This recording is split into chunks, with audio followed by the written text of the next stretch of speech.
Good morning to all. The previous class we discussed about what is cash flow statement, their differences and objectives, and also we discussed about the advantages and disadvantages of cash flow statement. Today we learn about definitions, some definitions of under the category of cash flow statement. Before discussing the preparation of cash flow statement, you understand the following definition, that may be cash equivalent and cash flow. ഈ മൂന്ന് ഡെഫിനേഷനാണ് നമ്മളൊരു cash flow statement prepare ചെയ്യണേക്കാൾ മുമ്പ് നിങ്ങൾ മനസ്സിലാക്കിയിരിക്കേണ്ടത്. കാരണം ഇത് മനസ്സിലാക്കി കഴിഞ്ഞിട്ടുണ്ടെങ്കിലാണ് നമ്മൾക്ക് എങ്ങനെയാണ് എന്തൊക്കെ ഐറ്റംസ് ആണ് ക്യാഷ് ഫ്ലോ സ്റ്റേറ്റ്മെൻറ്റിൽ ഇൻക്ലൂഡ് ചെയ്യുന്നതെന്നുള്ളത് നിങ്ങൾക്ക് മനസ്സിലാവുള്ളൂ. സോ അതുകൊണ്ട് തന്നെ ക്യാഷ് ഫ്ലോ സ്റ്റേറ്റ്മെൻറ്റിൽ നമ്മുടെ ക്യാഷ് ഇക്വലൻറ്റ് അതേപോലെ തന്നെ ക്യാഷ് ഫ്ലോ എന്ന ടേംസ് കൊണ്ട് എന്താണ് ഡിഫൈൻ ചെയ്യുന്നതെന്നാണ് നെക്സ്റ്റ് നമ്മൾ നോക്കാൻ പോകുന്നത്. The first definition is cash. Cash എന്ന് പറഞ്ഞിട്ടുണ്ടെങ്കിൽ എന്താണെന്നാണ് നെക്സ്റ്റ് നോക്കുന്നത്. Cash comprises of cash on hand and demand deposit with banks. അപ്പോൾ ക്യാഷ് എന്നുള്ളൊരു ടേം കൊണ്ട് മീൻ ചെയ്യുന്നത് ക്യാഷ് ഓൺ ഹാൻഡ് അതേപോലെ തന്നെ ഡിമാൻഡ് ഡെപ്പോസിറ്റ് വിത്ത് ബാങ്ക്സ്. ഇതാണ് നമ്മൾ ക്യാഷ് എന്നുള്ളൊരു ടേം കൊണ്ട് മീൻ ചെയ്യുന്നത്. ക്യാഷ് എന്ന് പറഞ്ഞിട്ടുണ്ടെങ്കിൽ നമ്മൾ മീൻ ചെയ്യുന്നത് cash means cash in hand or demand deposit by bank. അതായത് ക്യാഷ് അറ്റ് ബാങ്കും ക്യാഷ് ഇൻ ഹാൻഡുമാണ് നമ്മൾ ക്യാഷ് ആയിട്ട് കൺസിഡർ ചെയ്യുന്നത്. The second category is cash equivalents. Cash equivalents are the short time highly liquid investment which can be readily converted into cash without a fall in their values. അപ്പോൾ എന്താ cash equivalent എന്ന് പറഞ്ഞിട്ടുണ്ടെങ്കിൽ cash equivalent means short term ആണ്. That means highly liquid investment, highly liquid ആയിട്ടുള്ള investment. That means നമുക്ക് easily ക്യാഷുമായിട്ട് convert ചെയ്യാൻ പറ്റാവുന്ന ഇൻവെസ്റ്റ്മെൻറ്റിനെയാണ് നമ്മൾ എന്ത് പറയുന്നത്, ക്യാഷ് ഇക്വാലൻ്റ് എന്ന്. ദാറ്റ് മീൻസ് നമ്മൾക്ക് പറയാം എക്സാമ്പിൾ നമുക്ക് treasury bills, commercial papers, short time deposits, money markets, ഇതെല്ലാമാണ് നമ്മുടെ ക്യാഷ് ഇക്വാലൻ്റ് എന്നുള്ളത് കൊണ്ട് ഉദ്ദേശിക്കുന്നത് കേട്ടോ. ദാറ്റ് മീൻസ് അവരുടെ മെച്യൂരിറ്റി പീരിയഡ് എന്ന് പറഞ്ഞിട്ടുണ്ടെങ്കിൽ ലെസ് ദാൻ 3 months ആയിരിക്കും. ദാറ്റ് മീൻസ് ഷോർട്ട് ടേം ആയിട്ടുള്ളതാണ്. അതുകൊണ്ട് തന്നെ അവരുടെ മെച്യൂരിറ്റി പീരിയഡ് എന്ന് പറഞ്ഞിട്ടുണ്ടെങ്കിൽ ലെസ് ദാൻ 3 months ആയിരിക്കും. അപ്പോൾ ക്യാഷ് ഇക്വാലൻ്റ് എന്ന് പറഞ്ഞിട്ടുണ്ടെങ്കിൽ എന്താണ്, the cash equivalents are short time highly liquid investment which can be really converted into cash without the fall in the value. അതായത് അതിൻ്റെ വാല്യൂ പോവാണ്ട് തന്നെ നമുക്ക് ക്യാഷുമായിട്ട് ഈസിലി കൺവേർട്ട് ചെയ്യാൻ പറ്റുന്നതിനെയാണ് ക്യാഷ് ഇക്വാലൻസ് എന്ന് പറയുന്നത്. എക്സാമ്പിൾ പറയുന്നതാണ് treasury bill, commercial papers, short time deposit etcetera. That means ഇതിൻ്റെ മെച്യൂരിറ്റി പീരീഡ് എന്ന് പറഞ്ഞിട്ടുണ്ടെങ്കിൽ ലെസ് ദാൻ 3 months ആയിരിക്കും. The next is cash flow. The cash flow simply refers to the movement of cash and cash equivalence. That means എന്താണ്, cash flow എന്ന് പറഞ്ഞിട്ടുണ്ടെങ്കിൽ എന്താണ്, cash flow simply refers to the movement of cash and cash equivalence. ക്യാഷോ cash ഇക്വാലൻസിൻ്റെ മൂവ്മെൻറ്റ്സിനെയാണ് നമ്മൾ എന്ത് പറയുന്നത്, ക്യാഷ് ഫ്ലോ എന്നുള്ള ടേം കൊണ്ട് നമ്മൾ ഉദ്ദേശിക്കുന്നത്. അപ്പോൾ cash flow simply refers to the movement of cash and cash equivalents. It may be inflow of cash or outflow of cash. അപ്പോൾ ക്യാഷ് ഇൻഫ്ലോ എന്ന് പറഞ്ഞാൽ ഇൻഫ്ലോവും വരുന്നുണ്ട്, അതേപോലെ തന്നെ ക്യാഷിൻ്റെ ഔട്ട്ഫ്ലോയും വരുന്നുണ്ട്. ദാറ്റ് മീൻസ് നമ്മുടെ ക്യാഷിൻ്റെയോ ക്യാഷ് ഇക്വാലൻസിൻ്റെയോ മൂവ്മെൻറ്റ്സ് ആണ് ക്യാഷ് ഫ്ലോ എന്നുള്ളതുകൊണ്ട് മീൻ ചെയ്യുന്നത്. അപ്പോൾ നമ്മൾ ഡിസ്കസ് ചെയ്തു ക്യാഷ് ഫ്ലോയിൽ ക്യാഷ് ഇൻഫ്ലോയും ഔട്ട്ഫ്ലോയും വരുന്നുണ്ട്. അപ്പോൾ ക്യാഷ് ഇൻഫ്ലോ എന്ന് പറഞ്ഞിട്ടുണ്ടെങ്കിൽ all the transactions that result in increasing of cash and cash equivalence. അപ്പോൾ എന്താ ക്യാഷ് ഇൻഫ്ലോ എന്ന് പറഞ്ഞിട്ടുണ്ടെങ്കിൽ the result is increasing of cash and cash equivalence. നമ്മുടെ ക്യാഷിനെയോ ക്യാഷ് ഇക്വാലൻസിനെയോ ഇൻക്രീസ് ചെയ്യുന്ന ട്രാൻസാക്ഷൻസിനെയാണ് നമ്മൾ എന്ത് പറയുന്നത്, ഇൻഫ്ലോ. ദാറ്റ് മീൻസ് നമ്മൾക്ക് ഇൻസൈഡ് നമ്മുടെ ഓർഗനൈസേഷൻ്റെ ഉള്ളിലേക്ക് അല്ലെങ്കിൽ നമ്മുടെ കയ്യിലേക്ക് കിട്ടുന്നതിനെയാണ് ക്യാഷ് അല്ലെങ്കിൽ ക്യാഷ് ഇക്വാലൻസ് കിട്ടുന്നതിനെയാണ് നമ്മൾ ക്യാഷ് ഇൻഫ്ലോ എന്ന് പറയുന്നത്. അപ്പോൾ ഔട്ട്ഫ്ലോ എന്ന് പറഞ്ഞിട്ടുണ്ടെങ്കിൽ എന്താണ്, നമ്മുടെ കയ്യിൽ നിന്ന് ഔട്ടാവാതെ നമ്മുടെ കയ്യിലുള്ള സാധനം മറ്റൊരു സ്ഥാപനത്തിലേക്കോ അല്ലെങ്കിൽ മറ്റൊരു പേഴ്സണിലേക്കോ പോകുന്നതിനെയാണ് ഔട്ട്ഫ്ലോ എന്ന് പറയുന്നത്. ദാറ്റ് മീൻസ് എന്താണ്, ക്യാഷോ ക്യാഷ് ഇക്വാലൻസിനോ ഡിക്രീസ് ചെയ്യുന്നതിനെയാണ്, ഡിക്രീസ് ചെയ്യുന്ന ട്രാൻസാക്ഷനെ പറയുന്നതാണ് ഔട്ട്ഫ്ലോ. ഇപ്പോൾ ക്യാഷ് ഇൻഫ്ലോ എന്ന് പറഞ്ഞിട്ടുണ്ടെങ്കിൽ increasing the value of cash, outflow means decreasing the value of cash and cash equivalence. ഇതാണ് നമ്മുടെ ക്യാഷ് ഫ്ലോ എന്നുള്ളൊരു ഡെഫിനേഷൻ കൊണ്ട് മീൻ ചെയ്യുന്നത്. സോ ക്യാഷ് ഫ്ലോ സ്റ്റേറ്റ്മെൻറ്റിൽ നമ്മൾ 3 ഡെഫിനേഷനാണ് മെയിൻലി മനസ്സിലാക്കിയത്, cash equivalent and cash flow. Next we move on the topic classification of cash flow. The classification of cash flow mainly classified into three types. The first one is cash flow from operating activities. The second is cash flow from investing activities. And the third category is cash flow from financing activities. These are the main category or classification of cash flow. So we can discuss more about the classification of cash flow. The first we discussed about the cash flow from the operating activities.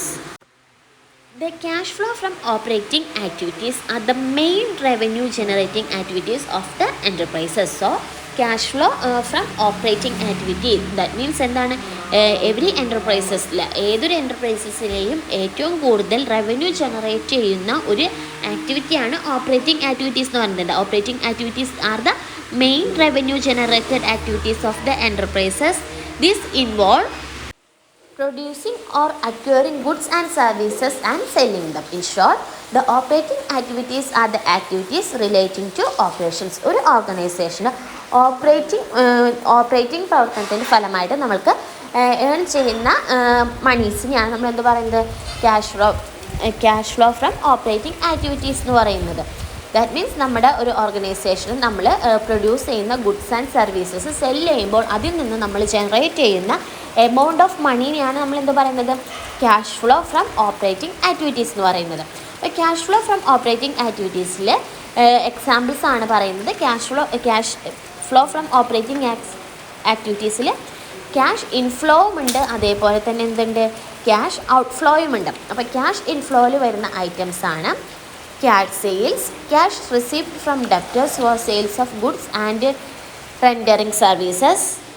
That means cash received from debtors, from നമ്മുടെ goods and സർവീസസിൽ നിന്ന് നമ്മൾക്ക് provide ചെയ്യുമ്പോൾ നമുക്ക് കിട്ടുന്ന cash receipt, അതാണ് other category of ഇൻഫ്ലോയിൽ വരുന്നത്. The next is cash receipt from royalties, fees, commission and other revenues. അതായത് fees, royalty, commission, other റവന്യൂസിൽ നിന്നൊക്കെല്ലാം നമ്മൾക്ക് ഏൺ ചെയ്യുന്ന ക്യാഷ് റെസിപ്റ്റ്. അതേപോലെ തന്നെ refund of income tax. These are the main cash inflow in the operating activities. Next we discussed about the cash outflow of the operating activities. The first is cash purchases. എന്തെങ്കിലും purchases കാര്യങ്ങളൊക്കെ ചെയ്യുമ്പോൾ നമ്മളിൽ നിന്ന് എന്ത് പോകും, cash പോകും. So that means അതെന്താണ്, നമ്മുടെ ഔട്ട്ഫ്ലോ ആണ്. So cash purchases. The next is cash payment to suppliers or creditors for goods and services. നമ്മൾ പറഞ്ഞു ഗുഡ്സ് ആൻഡ് സർവീസസ് നമ്മൾ ആക്സസ് ചെയ്യുമ്പോൾ എന്ത് ചെയ്യണം, നമ്മൾ അതിന് പേയ്മെൻറ്റ് കൊടുക്കേണ്ടതായിട്ട് വരും. അങ്ങനെ പേയ്മെൻറ്റ് ചെയ്യേണ്ടതായിട്ട് വരുമ്പോൾ നമ്മുടെ ക്യാഷ് ഔട്ട്ഫ്ലോ ആണ് അവിടെ വരുന്നത്. സോ അത് നമ്മൾ കൺസിഡർ ചെയ്യും. The third one is payment of operating expenses. That means wages, salaries, rent, insurance അങ്ങനെ തുടങ്ങിയിട്ടുള്ള കാര്യങ്ങൾ. അതായത് ഓപ്പറേറ്റിംഗ് എക്സ്പെൻസസിൻ്റെ പേയ്മെൻറ്റ്സ് നടത്തുമ്പോൾ ഈ ഓപ്പറേറ്റിംഗ് എക്സ്പെൻസസിൽ വരുന്ന കാറ്റഗറിയാണ് വേജ്, സാലറി, റെൻറ്റ് എന്നൊക്കെ നിങ്ങൾക്കറിയാമല്ലോ. അപ്പോൾ അങ്ങനത്തെ പേയ്മെൻറ്റ്സ് എന്തെങ്കിലും വരുമ്പോൾ. അതേപോലെ തന്നെ cash payment to government for tax and duties. അതായത് ഗവൺമെൻറ്റിലേക്ക് നമ്മൾ അടക്കുന്ന ടാക്സ്, ഡ്യൂട്ടീസ് തുടങ്ങിയ കാര്യങ്ങൾക്കെല്ലാം നമ്മൾ പേ ചെയ്യുമ്പോൾ. This are the outflow of cash flow from operating activities. അപ്പോൾ ഇത്രയാണ് ക്യാഷ് ഫ്ലോ ഫ്രം ഓപ്പറേറ്റിംഗ് ആക്ടിവിറ്റീസിൽ. അപ്പോൾ ഇതിനകത്ത് നമ്മൾ മെയിൻലി മനസ്സിലാക്കേണ്ടത് ഏതൊരു എൻ്റർപ്രൈസസിൻ്റെയും മെയിൻ ഇൻകം അല്ലെങ്കിൽ റവന്യൂ ജനറേറ്റിംഗ് ആക്ടിവിറ്റീസ് എന്ന് പറഞ്ഞിട്ടുണ്ടെങ്കിൽ അത് ഓപ്പറേറ്റിംഗ് ആക്ടിവിറ്റീസ് ആണ്. ഓപ്പറേറ്റിംഗ് ആക്ടിവിറ്റീസ് എന്ന് പറഞ്ഞിട്ടുണ്ടെങ്കിൽ എന്താണ്, producing and acquiring goods and services and selling the. നമ്മൾ പ്രൊഡക്റ്റ് പ്രൊഡ്യൂസ് ചെയ്യും, അത് സെല്ല് ചെയ്യുന്ന പ്രോസസ്സിൽ കൂടെ നമ്മൾക്ക് അക്വയർ ചെയ്യുന്ന റവന്യൂ ആണ് നമ്മുടെ ഓപ്പറേറ്റിംഗ് ആക്ടിവിറ്റീസിൽ വരുന്നത്. സോ അതിൻ്റെ അകത്ത് ഇൻഫ്ലോ ഉണ്ട്, ഔട്ട്ഫ്ലോ ഉണ്ടെന്ന് പറഞ്ഞു, അത് നമ്മൾ ഓൾറെഡി ഡിസ്കസ് ചെയ്ത് കഴിഞ്ഞു. നെക്സ്റ്റ് കാറ്റഗറി എന്ന് പറഞ്ഞിട്ടുണ്ടെങ്കിൽ cash flow from investing activities ആണ് നമ്മുടെ സെക്കൻഡ് കാറ്റഗറി വരുന്നത്. ഇതിൻ്റെ അകത്ത് ഫസ്റ്റ് വൺ പറയുന്നത് investing activities include purchases and sales of non current assets and other investments. അപ്പോൾ investing activities include purchasing and sales of non current assets and other investment. That means investing activities are the activities relating to acquiring and disposal of non-current assets and investment. That means investment activities എന്ന് പറഞ്ഞിട്ടുണ്ടെങ്കിൽ നമ്മുടെ non current അസറ്റ്സിൻ്റെ പർച്ചേസസും സെയിൽസും ആണ് നമ്മുടെ investing ആക്ടിവിറ്റീസിൽ വരുന്നത്. That means non current assets എന്ന് പറയുമ്പോൾ എന്താണ്, that means fixed asset category വരുന്നതാണ് നമ്മൾ നോൺ കറൻറ്റ് അസറ്റ്സ് എന്ന് പറയുന്നത്. നമ്മൾ നോൺ കറൻറ്റ് അസറ്റ്സ് അക്വയർ ചെയ്യാൻ ഡിസ്പോസ് ചെയ്യുമ്പോഴും നമ്മൾക്ക് വരുന്ന എമൗണ്ട് അല്ലെങ്കിൽ അതിന് വേണ്ടിയിട്ട് നമ്മൾ ഇൻവെസ്റ്റിംഗ് ആക്ടിവിറ്റിയിൽ വരുന്നതാണ് ഈ എന്ത് purchasing and sales of non current assets and other investments. അപ്പോൾ നോൺ കറൻറ്റ് ഇൻവെസ്റ്റിംഗ് ആക്ടിവിറ്റി എന്ന് പറഞ്ഞിട്ടുണ്ടെങ്കിൽ എന്താണ്, നമ്മൾ പർച്ചേസിങ് ആൻഡ് സെയിൽസ്, നമ്മളുടെ നോൺ കറൻറ്റ് അസറ്റ്സ് പർച്ചേസ് ചെയ്യുമ്പോഴോ സെയിൽസ് ചെയ്യുമ്പോഴോ വരുന്ന ആക്ടിവിറ്റീസിനെയാണ് നമ്മൾ ഇൻവെസ്റ്റിംഗ് ആക്ടിവിറ്റീസ് എന്ന് പറയുന്നത്. ഇതിൻ്റെ അകത്തും 2 കാറ്റഗറി വരുന്നുണ്ട്, cash inflow and cash outflow. Cash inflow എന്ന് പറഞ്ഞിട്ടുണ്ടെങ്കിൽ cash receipt from sale of non current assets and intangible assets. അതായത് നോൺ കറൻറ്റ് അസറ്റ്സോ ഇൻടാഞ്ചിബിൾ അസറ്റ്സോ സെയിൽ ചെയ്യുമ്പോൾ നമുക്ക് റിസീവ് ചെയ്യുന്ന എമൗണ്ട്, അതേപോലെ തന്നെ സെയിലോ സെക്യൂരിറ്റി ഓർ ഇൻവെസ്റ്റ്മെൻറ്റ്, സെക്യൂരിറ്റിയോ ഇൻവെസ്റ്റ്മെൻറ്റ് സെയിൽ ചെയ്യുമ്പോൾ നമ്മൾക്ക് റിസീപ്റ്റ് ചെയ്യുന്ന എമൗണ്ട്, അതേപോലെ തന്നെ receipt of interest and dividend on investment, ഡിവിഡൻറ്റിൽ നിന്നൊക്കെ കിട്ടുന്ന interest. Next recovery of loans, നമ്മുടെ ലോൺസ് റിക്കവർ ചെയ്യുമ്പോൾ. These are the main cash inflow from investing activities. The next category is cash outflow. That means cash payment of purchase of non-current assets and intangible assets. അതായത് നമ്മുടെ non current and intangible assets purchase ചെയ്യുമ്പോൾ നമ്മൾ payments provide ചെയ്യേണ്ടതായിട്ട് വരും. അത് second one is cash payment four purchase of securities purchase ചെയ്യുമ്പോഴും നമ്മൾ എന്ത് പേ ചെയ്യേണ്ടതായിട്ട് വരും, ക്യാഷ് പേ ചെയ്യേണ്ടതായിട്ട് വരും. The third category is loan given to the borrowers. അതായത് നമ്മൾ ബോറോവേഴ്സിന് ലോൺസ് പ്രൊവൈഡ് ചെയ്യുമ്പോൾ. These are the main cash outflows from investing activities. The last and final category of cash flow, that is cash flow from financing activities. The cash flow from financing activities means those are activities which result in changes in size and composition of owner's capital and the short term and long term borrowings. These include the raising fund from owners, borrowing from creditors and repayment or redemption. അപ്പോൾ cash flow from financing activities എന്ന് പറഞ്ഞാൽ എന്താണ്, the activities which are result in changes in size and composition of owners capital. അതായത് owners ക്യാപിറ്റലിൽ വരുന്ന changes, സൈസിൻ്റെ കോമ്പോസിഷനിൽ വരുന്ന changes ആണ് നമ്മുടെ financing ആക്ടിവിറ്റീസിൽ include ചെയ്തിരിക്കുന്നത്. അതിൻ്റെ അകത്ത് നമ്മൾ short term and long term ബോറോയിങ്സും കൂടി എന്ത് ചെയ്യും, ഇൻക്ലൂഡ് ചെയ്യും.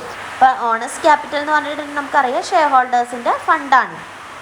സോ ഷെയർ ഹോൾഡേഴ്സിൻ്റെ ഫണ്ടിൽ വരുന്ന ചേഞ്ചസ് അതാണ് നമ്മുടെ ഫിനാൻസിങ് ആക്ടിവിറ്റീസിൽ വരുന്നത്. The financing activities are those activities which result in changes in size and composition of owners capital and short term and long term borrowings. അപ്പോൾ ഇതാണ് നമ്മുടെ ഫിനാൻസിങ് ആക്ടിവിറ്റിയിൽ വരുന്നത്. ഫിനാൻസിങ് ആക്ടിവിറ്റി എന്ന് പറഞ്ഞിട്ടുണ്ടെങ്കിൽ mainly depends upon the shareholders fund. ഇതിൻ്റെ അകത്ത് നമ്മൾ 2 categories വരുന്നുണ്ട്, cash inflow and cash outflow. Cash inflow എന്ന് പറഞ്ഞിട്ടുണ്ടെങ്കിൽ എന്താണ്, ക്യാഷ് ഇൻഫ്ലോയിൽ വരുന്ന ഐറ്റംസ് എന്താണ്, cash proceeds from issue of shares, അതായത് ക്യാഷ് ഷെയർസ് ഇഷ്യൂ ചെയ്യുമ്പോൾ നമുക്ക് റിസീവ് ചെയ്യുന്ന cash. The second is cash proceeds from issue of debentures and bonds, ഡിബഞ്ചേഴ്സും ബോൺസൊക്കെ ഇഷ്യൂ ചെയ്യുമ്പോൾ കിട്ടുന്ന cash receipt. The last is short term and long term loan and borrowings, short term അല്ലെങ്കിൽ long term ബോറോയിങ്സിന് വേണ്ടി നമുക്ക് കിട്ടുന്ന amount. Next category വരുന്നതാണ് cash outflow. The cash ഔട്ട്ഫ്ലോയിൽ എങ്ങനെയാണെന്ന് വെച്ചിട്ടുണ്ടെങ്കിൽ നമ്മുടെ കയ്യിൽ നിന്ന് ക്യാഷ് ഡിക്രീസ് ആവുന്ന സിറ്റുവേഷൻസ് ആണ് പറയുന്നത്. The first is redemption of preference shares, നമ്മളുടെ പ്രിഫറൻസ് ഷെയർസിൽ വരുന്ന റിഡംഷൻ, അതേപോലെ തന്നെ ഡിബഞ്ചേഴ്സ് ആൻഡ് ബോൺസിൽ വരുന്ന redemption. The next is repayment of loans, നമ്മുടെ long term or short terms ലോൺസിൻ്റെ റീപേയ്മെൻറ്റ്സ് വരുമ്പോൾ, അതേപോലെ തന്നെ payment of dividend. And the last category is payment of interest on debentures and loans. These are the main cash outflow from the financing activities. So we can summarize the activities making up the cash flow statement. The first category is cash flow from operating activities. That means cash received from sales of goods and services and cash paid for operating expenses. These are included in the cash flow from operating activities.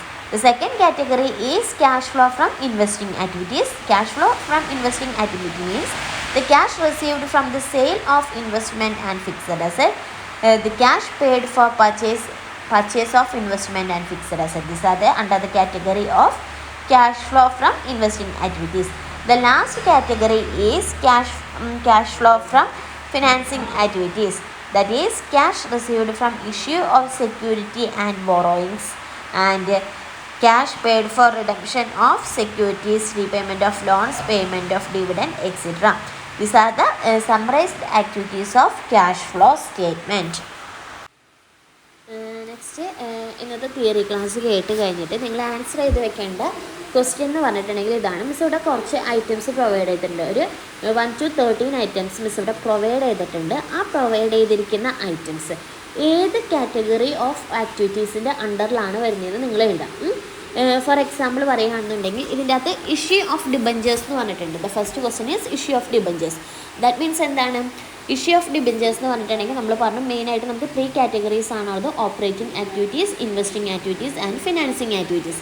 നമ്മൾ theory portions പറഞ്ഞപ്പോൾ പറഞ്ഞു issue of debentures under the category of financial activities. So അപ്പോൾ നിങ്ങൾ financing ആക്ടിവിറ്റിയുടെ അണ്ടറിൽ വരുന്നത് ഏതാണ്, operating ആക്ടിവിറ്റീസിൻ്റെ അണ്ടറിൽ വരുന്നത് ഏതാണ്, അതേപോലെ തന്നെ ഇൻവെസ്റ്റിംഗ് ആക്ടിവിറ്റീസിൻ്റെ അണ്ടറിൽ വരുന്നത് ഏതാണ് എന്ന് ക്ലാസിഫൈ ചെയ്തിട്ട് എഴുതിയിട്ട് മിസ്സിനെ നോട്ട് സെൻഡ് ചെയ്ത് തരാം കേട്ടോ. അപ്പോൾ ഫസ്റ്റ് മിസ് പറഞ്ഞു ഇഷ്യൂ ഓഫ് ഡിബഞ്ചേഴ്സ് എന്ന് പറഞ്ഞിട്ടുണ്ടെങ്കിൽ under the category of financing activities ആണ്. The next category is investing activity. അതിൻ്റെ അകത്ത് വരുന്നത് നോക്കിയാൽ സെയിൽ ഓഫ് മെഷീനറി. നമ്മൾ നേരത്തെ പറഞ്ഞു sale of machinery. That means എന്താണ്? Non current assets under the category of investing activities എന്ന് പറഞ്ഞു. സോ എന്താണ് സെയിൽ ഓഫ് മെഷീനറി എന്ന് പറഞ്ഞിട്ടുണ്ടെങ്കിൽ അതൊരു ഇൻവെസ്റ്റിംഗ് ആക്ടിവിറ്റിയാണ്. സോ ഇങ്ങനെ ഈ 13 ഐറ്റംസും നിങ്ങൾ എഴുതിയിട്ട് മിസ്സിന് സെൻഡ് ചെയ്ത് തരാം. ഇന്നത്തെ ക്ലാസ്സിൽ എന്തെങ്കിലും ഡൗട്ട്സോ കാര്യങ്ങളോ ഉണ്ടെന്നുണ്ടെങ്കിൽ ചോദിക്കാം. Thank you.